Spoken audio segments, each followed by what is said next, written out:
60세 택시기사 박노인에게 딸의 결혼식은 인생 최고의 순간이어야 했습니다. 하지만 식이 시작된 지 30분 만에 새 사위가 갑작스럽게 세상을 떠나면서 축복의 순간은 악몽으로 변해버렸죠. 며느리의 수상한 행동에 직감적으로 의심을 품은 박노인이 홀로 진실을 추적해 나가면서 발견하게 된 것은 치밀하게 계획된 보험금 연쇄살인의 실체였고, 결국 개인적 복수를 넘어 희망의 울타리를 통해 진정한 정의를 실현해 나가는 감동적인 이야기입니다. 일장 축복의 시작과 비극의 그림자. 딸을 위해 살아온 60년. 박현수 60세는 새벽 4시에 일어나 택시 시동을 걸었다. 30년째 반복해온 일상이었지만 오늘만큼은 특별했다. 오늘은 딸 소라의 결혼식 날이었다. 아버지, 정말 괜찮으시겠어요? 오늘은 쉬셔도 되는데. 어제 밤 소라가 걱정스러운 표정으로 말했지만 현수는 고개를 저었다. 괜찮다. 마지막으로 번 돈으로 내 신혼여행 용돈이라도 보태주고 싶어서. 아내 영희가 세상을 떠난 지 15년. 그동안 현수에게는 오직 딸 소라만이 전부였다. 새벽부터 밤늦게까지 택시 운전대를 잡고 살아온 것도, 소라를 대학까지 보낸 것도 모든 게 이날을 위해서였다. 꿈에 그리던 결혼식. 오후 2시 강남의 한 웨딩홀에 도착한 현수는 정장 차림으로 갈아입으며 가슴 깊은 곳에서 올라오는 벅찬 감정을 느꼈다. 아버지. 웨딩 드레스를 입은 소라가 달려왔다. 30년 전 아내의 모습이 겹쳐 보여 현수의 눈시울이 붉어졌다. 우리 소라가 이렇게 예쁠 줄이야. 아버지, 울면 안 돼요. 화장 다 지워져요. 소라가 웃으며 현수의 눈가를 닦아주었다. 신랑 민준 29세은 대기업에 다니는 성실한 청년이었다. 소라와 2년간 연애하며 현수에게도 자주 인사를 드려왔다. 장인어른, 소라를 평생 행복하게 해드리겠습니다. 진심이 담긴 민준의 말에 현수는 고개를 끄덕였다. 이제 내 역할은 끝났구나. 소라가 행복하면 그걸로 충분해. 아름다운 예식의 시작. 오후 3시, 웅장한 결혼행 진곡이 울려 퍼지며 예식이 시작됐다. 현수는 소라와 팔짱을 끼고 버진 로드를 걸었다. 30년간의 추억이 주마등처럼 스쳐 지나갔다. 소라가 처음 걸음마를 뗐던 날, 초등학교 입학식에서 손을 꼭 잡고 갔던 날, 대학 합격 소식을 듣고 둘이 얼싸안고 울었던 날, 민준을 소개받던 날. 신부 아버지께서는 이제 신랑에게 신부를 맡겨주시기 바랍니다. 사회자의 안내에 따라 현수는 소라의 손을 민준의 손에 맡겼다. 부탁한다. 현수가 작은 목소리로 말하자 민준이 고개를 깊이 숙였다. 감사합니다. 잘 모시겠습니다. 행복의 절정. 예식은 순조롭게 진행됐다. 신랑 신부의 서약, 반지 교환, 그리고 마침내 서로에게 키스하는 순간까지. 하객들의 축복 속에서 두 사람은 행복한 미소를 짓고 있었다. 현수는 뒷자리에서 이 모든 광경을 지켜보며 가슴이 벅찼다. 영희야, 보고 있지? 우리 딸이 정말 좋은 사람 만나서 결혼했어. 하객석에는 민준의 가족들도 앉아 있었다. 어머니로 보이는 우아한 여성과 언니로 소개받은 지혜 35세가 보였다. 지혜는 처음 만났을 때부터 어딘지 차갑고 계산적인 느낌이었지만 오늘만큼은 그런 생각을 하고 싶지 않았다. 갑작스러운 비극. 예식이 시작된 지 30분쯤 지났을 때였다. 신랑 신부가 하객들에게 인사를 드리며 단상에서 내려오던 순간이었다. 갑자기 민준이 가슴을 움켜쥐며 비틀거렸다. 민준아. 소라가 놀라 달려갔지만 민준은 그대로 바닥에 쓰러졌다. 어떻게 된 거예요? 의사 선생님 계세요? 식장이 순식간에 아수라장이 됐다. 현수도 급히 달려가 민준을 살펴봤다. 얼굴이 창백해지고 호흡이 가빠졌다. 119에 신고했어요. 누군가 소리쳤다. 병원으로. 구급차가 도착하기까지 10분이 걸렸다. 현수와 소라는 구급차를 따라 병원으로 향했다. 아버지, 민준 오빠 괜찮을 거죠? 소라가 웨딩 드레스 차림으로 울먹이며 물었다. 괜찮을 거야. 괜찮을 거야. 현수도 확신 없는 위로를 할 수밖에 없었다. 응급실에서 의료진이 민준을 응급처치하는 모습을 유리창 너머로 지켜봤다. 지혜와 민준의 어머니도 함께 왔다. 30분 후 의사가 나왔다. 유족분들이세요? 그 말을 듣는 순간 현수의 다리에 힘이 빠졌다. 청천벽력 같은 소식. 급성 심근경색으로 보입니다. 아직 젊은 나이인데 아마 극도의 스트레스나 유전적 요인이 있었을 수도 있습니다. 의사의 설명이 귀에 들어오지 않았다. 그럼 민준이가. 소라가 떨리는 목소리로 물었다. 죄송합니다. 최선을 다했지만. 그 순간 소라가 그 자리에 주저앉으며 오열했다. 싫어. 민준 오빠. 현수는 딸을 부축하며 자신도 눈물을 참을 수 없었다. 30분 전까지만 해도 세상에서 가장 행복한 순간이었는데 순식간에 최악의 비극이 되어버렸다. 믿을 수 없는 현실. 그날 밤 집으로 돌아온 현수와 소라는 말 한마디 없이 앉아 있었다. 웨딩 드레스는 아직도 소라의 몸에 걸쳐져 있었지만 이제는 너무나 가혹한 대비를 이루고 있었다. 아버지, 이게 꿈이라고 해주세요. 소라가 가늘게 속삭였다. 꿈이었으면 좋겠다. 현수도 딸을 끌어안으며 중얼거렸다. 장례 준비.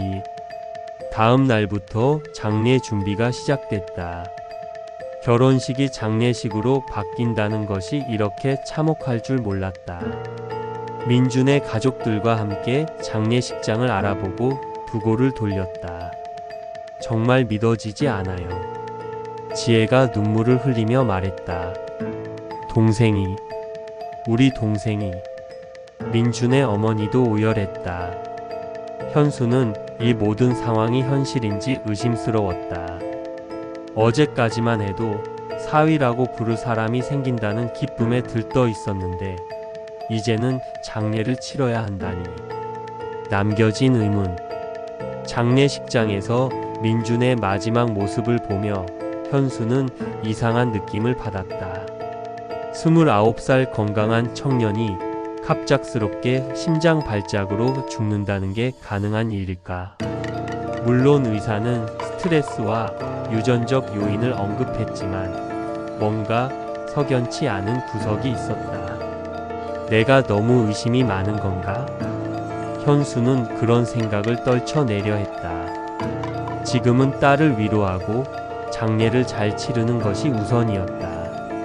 하지만 가슴 한편에서는 계속 무언가 잘못되었다는 직감이 꿈틀거렸다. 그것이 앞으로 일어날 일들의 시작이라는 것을 그때의 현수는 알 수 없었다. 아름다운 결혼식이 비극으로 끝난 그날, 박현수의 진짜 시련은 이제 막 시작되고 있었다. 이장 지워지지 않는 의심. 장례식장에서의 이상한 장면. 민준의 장례식이 시작된 지 이틀째 되는 날이었다. 장례식장은 조문객들로 붐볐지만 현수는 딸 소라를 돌보느라 정신이 없었다. 소라는 거의 먹지도 못하고 잠도 제대로 자지 못한 채 민준의 영정 앞에 앉아 있었다. 소라야, 조금이라도 먹어야 해. 아버지, 저는 괜찮아요. 하지만 괜찮을 리 없었다. 이틀 전까지만 해도 세상에서 가장 행복한 신부였던 딸이 이제는 상복을 입고 앉아 있다니. 현수는 화장실에 가려고 복도로 나섰다. 그런데 복도 구석에서 들려오는 대화 소리에 발걸음이 멈췄다. 수상한 전화통화. 네, 맞아요. 생각보다 일찍 끝났어요. 지혜가 누군가와 전화통화를 하고 있었다. 현수는 숨어서 들어봤다. 보험은 언제 나와요? 아, 일주일 정도 걸린다고요?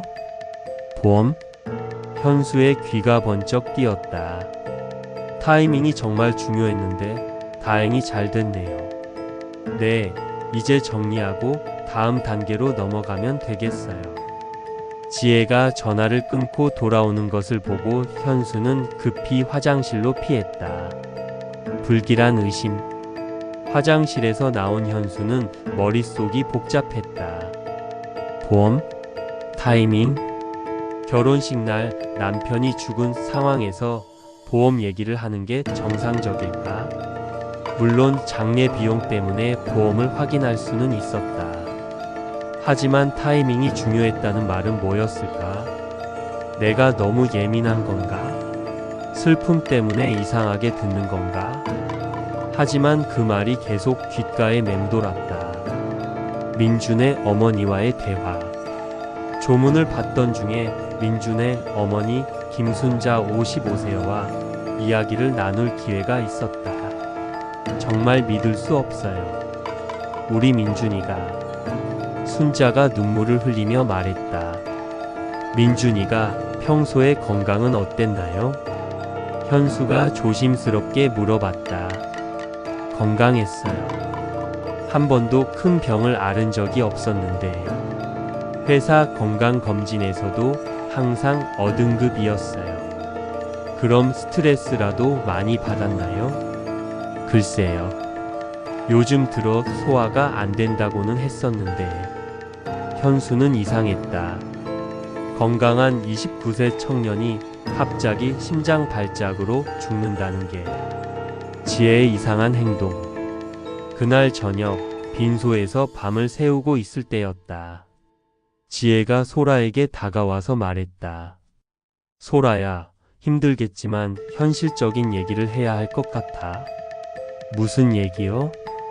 민준이 생명보험 말이야. 수익자가 너로 되어 있을 거야. 소라가 고개를 들었다.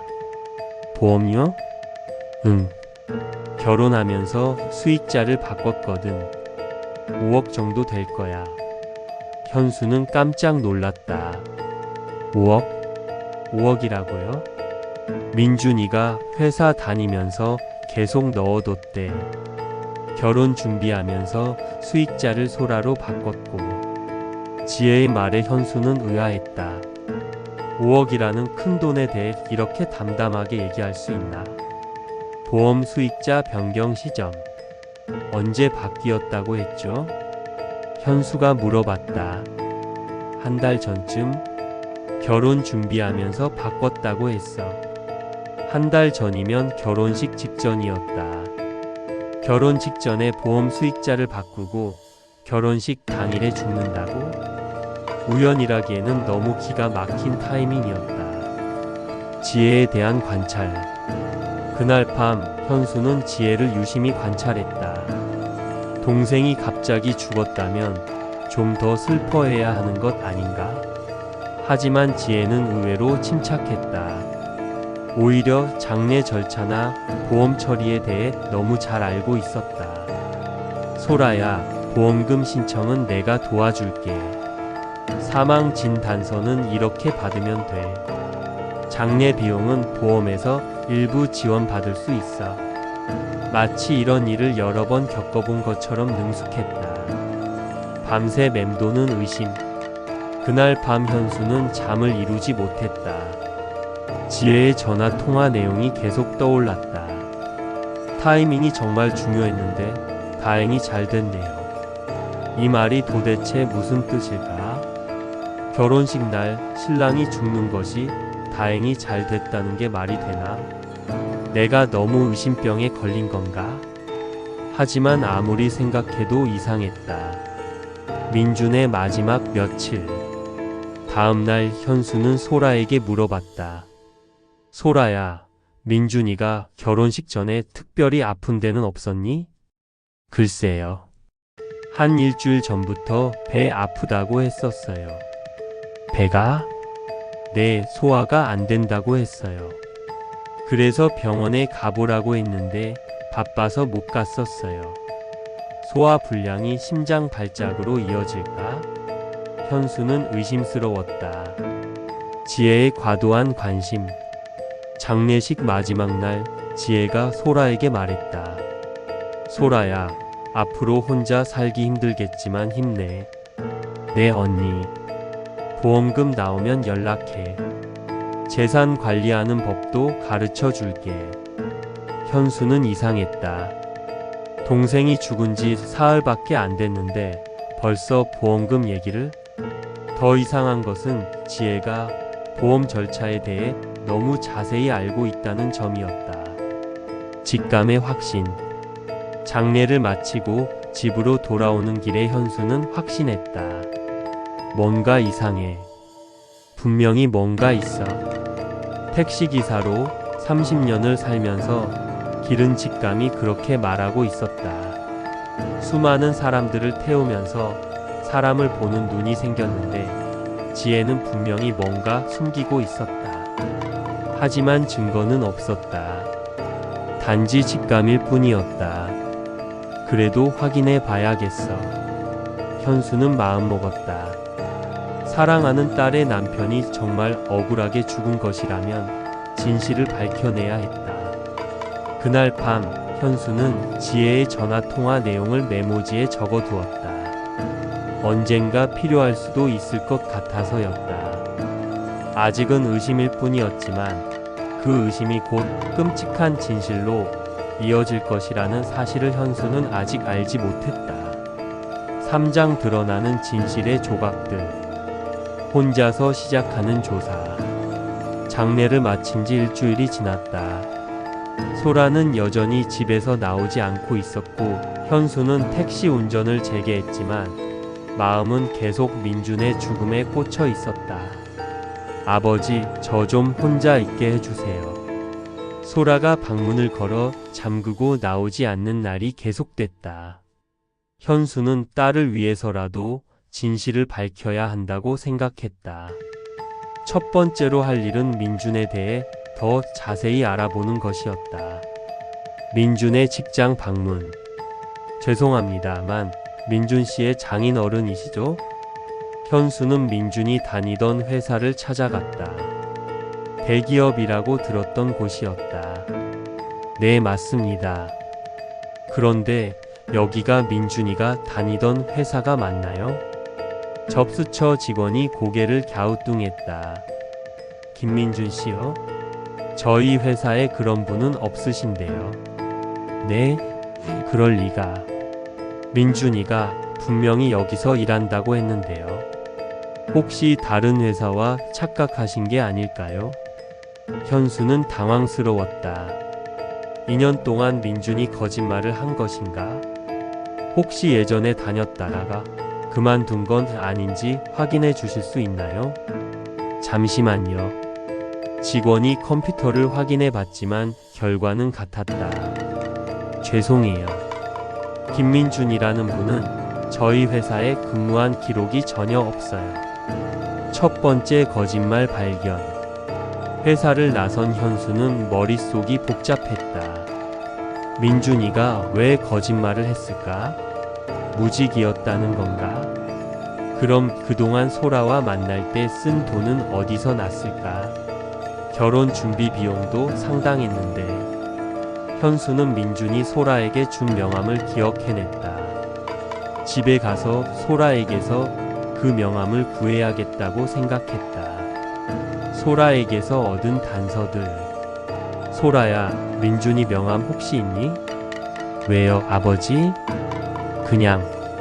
민준이 회사 동료들한테 인사라도 드리려고 소라가 서랍에서 명함을 꺼내줬다. 현수가 방문했던 회사가 맞았다. 소라야, 민준이가 평소에 일 얘기 많이 했니? 아니요. 회사 일이 힘들다고는 했는데 자세한 얘기는 안 했어요. 친구들은? 회사 동료들 만난 적 있어? 생각해보니까 거의 없었어요. 항상 둘이서만 만났거든요. 이상했다.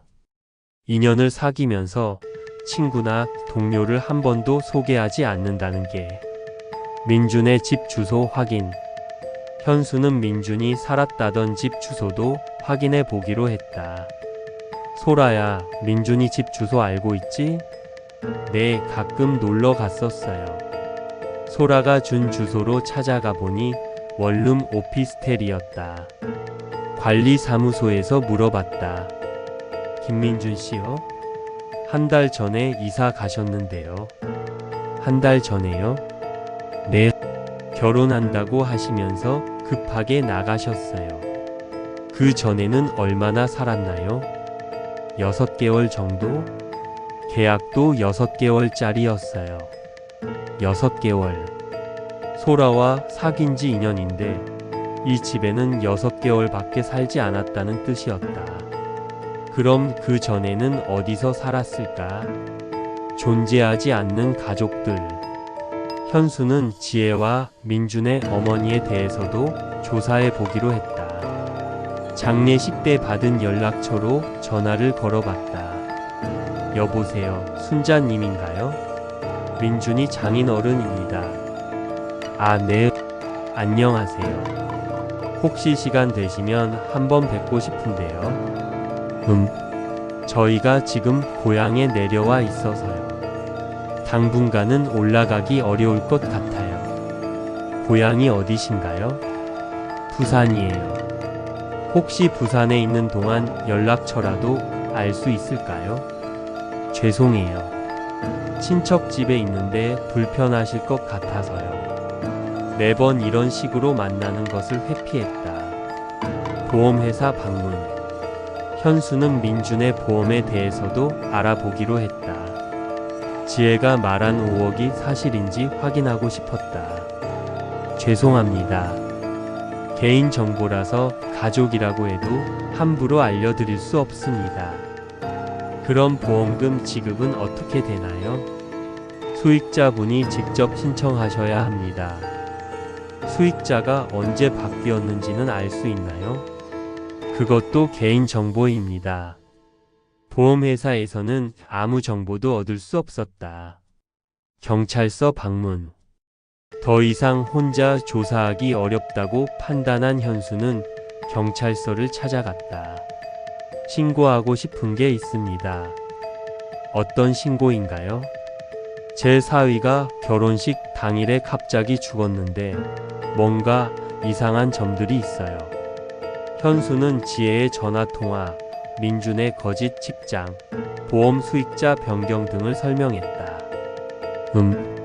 말씀하신 내용들을 들어보니까 확실히 이상한 점들이 있기는 하네요. 그럼 수사해 주실 수 있나요? 하지만 현재로서는 명확한 증거가 부족합니다. 말씀하신 내용들이 모두 우연의 일치일 수도 있거든요. 우연이라고요? 네. 직장을 속인 것도 체면 때문일 수 있고 보험 수익자 변경도 결혼 때문에 당연한 일이죠. 담당 형사는 관심을 보이긴 했지만 적극적이지는 않았다. 좀 더 구체적인 증거가 나오면 다시 오세요. 인터넷에서 발견한 단서. 경찰서에서 나온 현수는 실망스러웠다. 하지만 포기할 수는 없었다. 집에 와서 인터넷을 검색해봤다. 결혼식 당일 신랑 사망이라고 검색하니까 몇 개의 기사가 나왔다. 그런데 그 중에서 눈에 띄는 기사가 하나 있었다. 결혼식 당일 신랑 사망. 2년 전에도 비슷한 사건. 기사를 클릭해보니 2년 전에도 비슷한 사건이 있었다는 내용이었다. 신부의 언니가 지혜라는 이름이었고 그때도 신랑이 갑자기 심장마비로 죽었다는 것이었다. 설마 현수의 심장이 두근거렸다. 또 다른 피해자 발견. 현수는 더 자세히 검색해봤다. 지혜 결혼식, 사망 심장마비, 신랑 같은 키워드로 검색하니까 더 많은 정보가 나왔다. 놀랍게도 지혜와 관련된 결혼식 사고가 3건이나 더 있었다. 모두 신랑이 갑자기 죽는 사건들이었다. 4년 전 지혜의 동생 둘째 결혼식에서 신랑 급사. 3년 전 지혜의 사촌 결혼식에서 신랑 급사. 2년 전 지혜의 동생 셋째 결혼식에서 신랑 급사. 그리고 이번 지혜의 동생 넷째 민준 결혼식에서 신랑 급사. 모두 심장마비나 뇌졸중 같은 갑작스러운 질병이었다. 패턴의 발견. 현수는 소름이 돋았다. 이렇게 많은 우연이 있을 수 있나? 더 자세히 조사해보니 더 충격적인 사실을 발견했다. 모든 신랑들이 20대 후반, 30대 초반, 모두 결혼 직전에 보험 수익자를 신부로 변경. 모두 건강했던 사람들. 모든 신부들이 결국 보험금을 받은. 이건 분명히 계획된 범죄였다. 다른 피해자 가족 연락. 현수는 다른 사건의 피해자 가족들을 찾아 연락해 보기로 했다. 첫 번째 사건의 신랑 가족에게 연락했다. 안녕하세요. 저도 비슷한 일을 당했는데요. 아, 그런 일이. 저희도 너무 억울했어요. 혹시 수상한 점 같은 건 없으셨나요? 많았죠.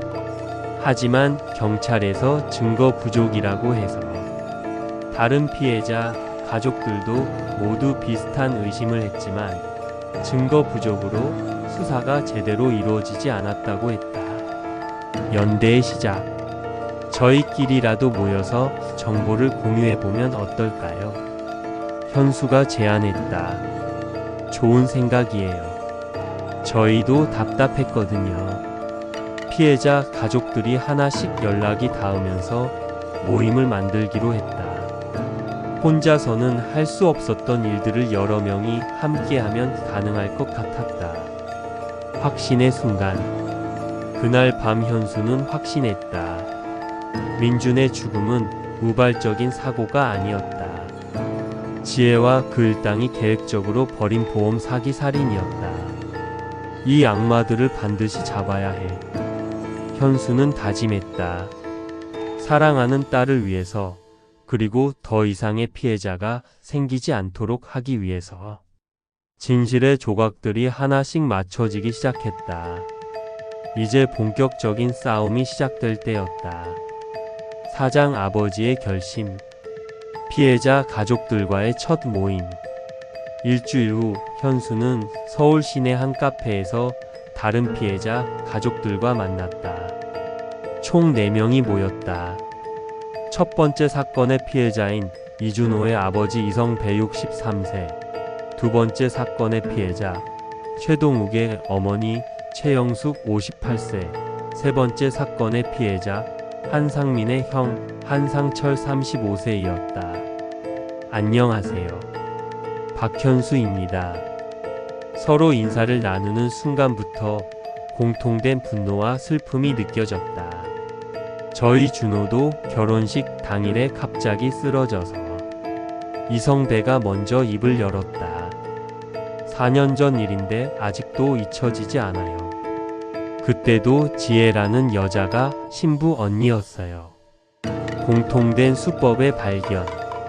각자의 경험담을 나누면서 놀라운 공통점들이 드러났다. 저희 동욱이도 결혼 한 달 전부터 소화불량을 호소했어요. 최영숙이 말했다. 그리고 회사를 그만둔다고 했어요. 새로운 사업을 한다면서. 한상철도 거들었다. 상민이도 마찬가지였어요. 갑자기 독립하겠다고 하더니 혼자 자취를 시작했어요. 현수는 소름이 돋았다. 우리 민준이도 똑같았어요. 소아불량에 독립해서 원룸으로 이사했어요. 지혜 일가의 정체. 한상철이 중요한 정보를 꺼냈다. 제가 사설탐정한테 의뢰해서 조사한 결과가 있어요. 그가 꺼낸 파일에는 충격적인 내용들이 적혀 있었다.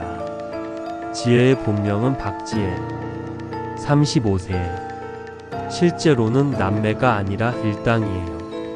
일당이라고요? 네, 소위 블랙 위도우 조직이에요. 결혼을 미끼로 남자들을 유인해서 보험금을 노리는 전문 사기단입니다. 충격적인 조직의 실체. 사설탐정의 조사 결과는 상상을 초월했다. 이들은 최소 10년 이상 이런 일을 해왔어요. 지혜가 총책이고 상황에 따라 언니, 동생, 사촌 등으로 역할을 바꿔가며 활동합니다. 그럼 우리 민준이를 어떻게 죽인 거예요? 현수가 떨리는 목소리로 물었다. 독성 물질을 조금씩 투여하는 방법으로 추정됩니다. 심장마비를 유발하는 약물들이 있어요. 과거 피해 규모의 확인. 지금까지 밝혀진 피해자만 8명이에요. 한상철이 정리된 자료를 보여줬다. 모두 20대 후반에서 30대 초반 남성들이고 결혼식 당일이나 직전에 갑자기 사망했습니다. 보험금 총액이 얼마나 되나요? 약 40억 원 정도로 추정됩니다. 현수는 경악했다. 40억을 위해 8명의 무고한 남자들을 죽였다는 뜻이었다. 경찰의 소극적 대응. 그럼 이 자료로 경찰서에 가면 되는 거 아닌가요? 현수가 물었지만 다른 가족들의 반응은 냉담했다. 저희도 여러 번 가봤어요. 하지만 확실한 물적 증거가 없다고 해요. 독살 증거를 찾으려면 시신을 부검해야 하는데 이미 화장된 경우가 대부분이에요. 게다가 이들이 워낙 치밀해서 법적 허점을 잘 파고들어요. 사설탐정의 제안. 한상철이 소개한 사설탐정 김철민 45세의 제안을 했다. 제가 보기에는 현행범으로 잡는 방법밖에 없을 것 같습니다. 현행범이요? 네. 이들이 다음 타겟을 노릴 때 미리 감시하고 있다가 증거를 잡는 겁니다. 그게 가능한가요? 쉽지는 않지만 불가능하지도 않아요. 다만 비용이 많이 들고 시간도 오래 걸립니다. 비용 문제. 사설 탐정 비용은 월 500만 원이었다. 사가족이 나눠서 부담하기로 했지만 현수에게는 부담스러운 금액이었다. 저는 택시기사라 여유가 없어서. 현수가 미안해하자 다른 가족들이 위로했다. 괜찮아요. 저희가 좀 더 부담할게요. 돈이 문제가 아니죠. 이 악마들을 잡는 게 중요해요. 소라에게 진실 털어놓기. 집으로 돌아온 현수는 고민에 빠졌다. 소라에게 이 사실을 말해야 할까? 아직 충격에서 벗어나지 못한 딸에게 남편이 살해당했다는 말을 할 수 있을까? 하지만 언젠가는 알려야 했다. 소라야, 아버지가 할 말이 있다. 뭐예요? 민준이 일에 대해서. 현수는 조심스럽게 지금까지 알아낸 사실들을 설명했다. 소라의 충격과 분노.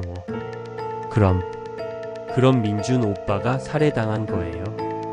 소라가 믿을 수 없다는 표정으로 물었다. 아직 확실하지는 않지만 그럴 가능성이 높아. 왜요? 왜 우리 민준 오빠를? 소라가 울먹이기 시작했다. 돈 때문이야. 보험금 때문에. 그 순간 소라의 슬픔이 분노로 바뀌었다. 절대 용서할 수 없어요. 반드시 잡아야 해요. 딸과 함께하는 결심. 소라야, 하지만 쉽지 않을 거야. 시간도 오래 걸리고 상관없어요. 평생이 걸려도 복수할 거예요. 소라의 눈에 강한 의지가 보였다. 민준 오빠가 얼마나 선한 사람이었는데 그런 사람을 돈 때문에 죽이다니. 현수는 딸의 변화를 느꼈다. 슬픔에 빠져 있던 소라가 이제는 싸울 준비를 하고 있었다. 증거 수집의 시작. 다음 날부터 현수는 본격적인 증거 수집에 나섰다. 사설 탐정과 함께 지혜 일당의 행적을 추적하기 시작했다. 이들의 다음 타겟을 찾는 게 우선이에요. 김철민 탐정이 말했다. 보통 6개월에서 1년 텀으로 범행을 저지르거든요. 그럼 이제 곧 다시 시작한다는 뜻인가요? 그럴 가능성이 높습니다. 감시망 구축. 피해자 가족들과 사설 탐정은 지혜 일당을 24시간 감시하는 체제를 구축했다. 현수도 택시 운전을 하면서 틈틈이 감시에 참여했다. 저 여자들이 어디서 새로운 타겟을 물색하는지 알아내야 해요. 결혼 정보회사나 소개팅 앱을 이용할 가능성이 높습니다. 내적 갈등과 결심. 밤늦게 집으로 돌아온 현수는 거울을 보며 자문했다. 내가 지금 제대로 하고 있는 걸까? 복수에 매달리느라 딸을 제대로 돌보지 못하고 있는 것은 아닐까? 하지만 곧 마음을 다잡았다. 아니야. 이 악마들을 잡지 않으면 또 다른 피해자가 생길 거야. 현수는 화장대 위에 놓인 민준과 소라의 결혼 사진을 바라봤다. 민준아, 조금만 기다려라. 아저씨가 반드시 너의 원수를 갚아줄게. 새로운 각오. 그날 밤 현수는 일기를 썼다. 오늘부터 나는 단순한 택시기사가 아니다. 내 사위를 죽인 살인마들을 잡기 위해 싸우는 아버지다. 비록 늙고 힘없는 몸이지만 정의를 위해서라면 끝까지 싸울 것이다. 소라를 위해서, 민준을 위해서, 그리고 미래의 피해자들을 위해서. 현수의 눈에 강한 의지의 불빛이 타올랐다. 이제 그는 더 이상 그냥 당하고만 있지 않을 것이다. 사랑하는 딸과 사위를 위해, 그리고 정의를 위해 끝까지 싸울 각오를 다졌다. 진정한 전쟁이 시작되려 하고 있었다. 5장 새로운 삶을 향하여. 긴 수사 끝에 지혜와 그 일당은 결국 붙잡혔고 무기징역이라는 법의 심판을 받았다. 박노인은 소라의 무덤 앞에 섰다. 바람이 살짝 불면서 마치 사위가 대답하는 것 같았다. 준영아, 할아버지가 해냈어. 너를 죽인 그 여자가 이제 평생 감옥에서 썩을 거야. 복수는 끝났지만 그의 마음에는 여전히 깊은 허전함이 자리하고 있었다. 10개월 동안 오직 복수만 생각하며 살아왔는데 이제 무엇을 하며 살아야 할지 막막했다. 집에 돌아와 사위의 방을 정리하기 시작했다. 그동안 손도 댈 수 없었던 옷들과 책들을 하나하나 정리하면서 추억을 떠올렸다. 서랍 깊숙이 숨겨진 작은 메모지를 발견했다. 할아버지 미안해요. 사랑해요. 손글씨로 적힌 아직 전하지 못한 마지막 메시지였다. 그것을 보는 순간 눈물이 펑펑 쏟아졌다. 사위는 정말 무언가를 알고 있었던 것이다. 그때 사위의 친구 민수가 찾아왔다. 할아버지 안녕하세요. 뉴스 봤어요. 그 여자 드디어 잡혔다고요. 응, 드디어 잡혔어. 민수가 조심스럽게 말했다. 할아버지, 준영이 형이 마지막에 저한테 한 말이 있어요. 뭐라고 했는데? 결혼식 일주일 전쯤 민수야. 나 뭔가 이상해. 유리가 뭔가 숨기고 있는 것 같아라고 했거든요. 그런데 하지만 할아버지한테는 말할 수 없어. 할아버지가 처음부터 반대했으니까 내가 틀렸다는 걸 인정하기 싫어라고 했어요. 그 말을 듣는 순간 가슴이 아팠다. 사위가 고민을 털어놓을 수 있는 분위기를 만들어주지 못했던 자신의 잘못도 있었던 것이다. 그리고 마지막에 만약 나한테 무슨 일이 생기면 할아버지한테 잘해드리라고 했어요. 사위는 정말 무언가를 예감하고 있었구나. 민수가 간 후 박노인은 한참을 울었다. 며칠 후 조윤호 탐정이 마지막 정산을 하러 왔다. 할아버지, 그동안 수고 많으셨어요. 탐정님이 더 고생했죠. 정말 고마웠어요.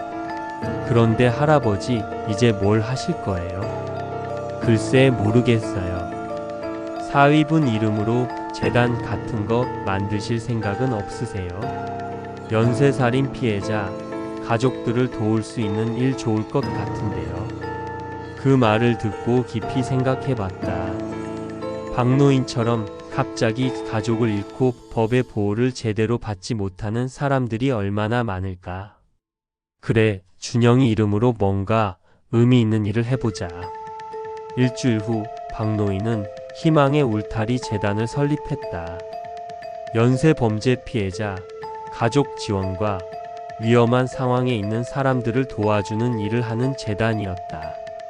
지혜에게 빼앗긴 보험금은 돌려받을 수 없었지만 개인 재산으로도 충분히 시작할 수 있었다. 재단 일을 시작하니 마음이 조금씩 편해지기 시작했다. 사위를 위한 복수는 끝났지만 사위를 기리는 일은 이제 시작인 것이다. 마무리. 어느 봄날 박노인은 소라와 함께 사위의 묘비 앞에 섰다. 묘비에 새겨진 사위의 이름을 어루만지며 눈시울을 붉혔다.